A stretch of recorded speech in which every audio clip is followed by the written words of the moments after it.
BJP నూతన జాతీయ కార్యవర్గాన్ని ప్రకటన చేసింది. ఒకవైపున ఎంపీ పురంధేశ్వరిని జాతీయ ఉపాధ్యక్షురాలుగా నియమించింది. అలాగే రామ్ మాధవ్కు చోటు దక్కింది. మరొక వైపున వసుంధర రాజన్ కూడా ఉపాధ్యక్షురాలుగా నియమించింది పార్టీ. మరొక వైపున 13 మందికి ఉపాధ్యక్ష పదవులను ఇచ్చారు. తెలంగాణ నుంచి మాత్రం ఒక్కరికి కూడా చోటు దక్కలేదు ఈ పదవుల్లో. పైగా ఇప్పటికే ఎంపీ డీకే అరుణ ఉపాధ్యక్ష పదవిలో కొనసాగుతుండగా తొలగించింది పార్టీ. ఈ నేపథ్యంలో మంత్రి పదవి ఇచ్చే అవకాశం ఉంటుందా? రాబోయే మంత్రివర్గ విస్తీర్ణం ఒకవేళ జరిగితే మంచి పదవులు వచ్చే అవకాశం ఉంటుంది అనేది కనిపిస్తా ఉంది. అప్డేట్స్ మా కరెస్పాండెంట్ రాజేష్ అడిగి తెలుసుకుందాం. రాజేష్, తెలంగాణ బీజేపీకి పదవులు దక్కనట్లు తెలుస్తా ఉంది కదా నేతలకి, ఏంటి అప్డేట్స్?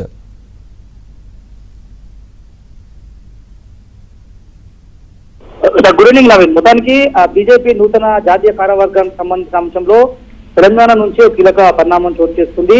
పర్టికులర్ గా బీజేపీ జాతీయ ఉపాధ్యక్షురాలుగా ఉన్నటువంటి డీకే అరుణను తప్పిస్తూ ఆ స్థానంలో పురంధేశ్వరి, వసుంధర రాజేతో పాటు సిరాజ్ సింగ్ తో పాటు రామ్ మాధవ్ మొత్తం 4 జాతీయ ఉపాధ్యక్ష రేసులో వాళ్ళకి అవకాశం ఇచ్చారు. పర్టికులర్ గా తెలంగాణ నుంచి కాంగ్రెస్ పార్టీలో దీర్ఘకాలం పనిచేసినటువంటి డీకే అరుణ గత కొద్ది రోజుల కింద భారతీయ జనతా పార్టీలోకి చేరారు. ఆ తర్వాత ఆమె ఎంపీగా కూడా గెలుపొందారు.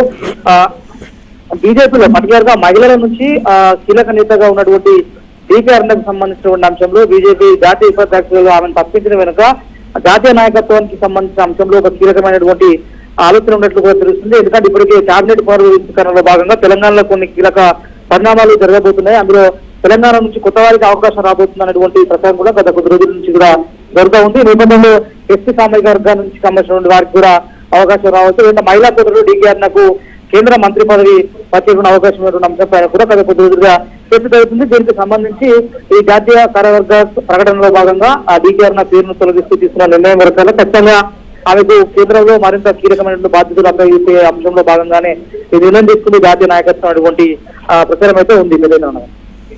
ఏంటి రాజేష్, ఓబీసీ మోర్చా జాతీయ అధ్యక్షుడిగా ఉన్న లక్ష్మణ్ కూడా ఈ పదవి నుంచి తప్పించారు కదా, ఇంకేదైనా పదవి ఇచ్చే అవకాశం ఉంటుందా? ఇప్పటికే రాజ్యసభ పంపించిన నేపథ్యంలో అలానే కంటిన్యూ చేసేందుకు ఛాన్స్ ఉంటుందా?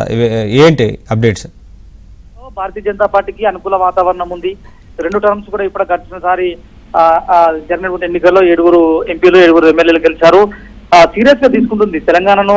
పశ్చిమ బెంగాల్ ఎన్నికల తర్వాత తెలంగాణలో తమకు అనుకూలమైనటువంటి వాతావరణం ఉంది.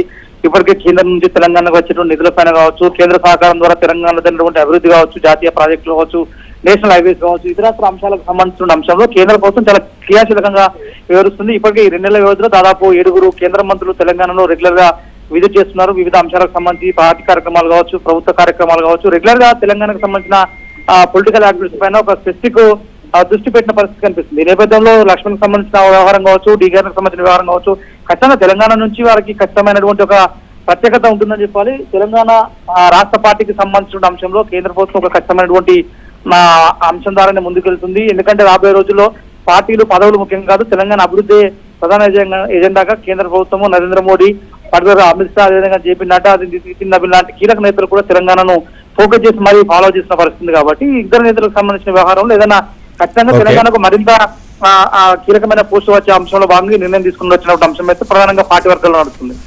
Thank you Rajesh, thanks for the updates.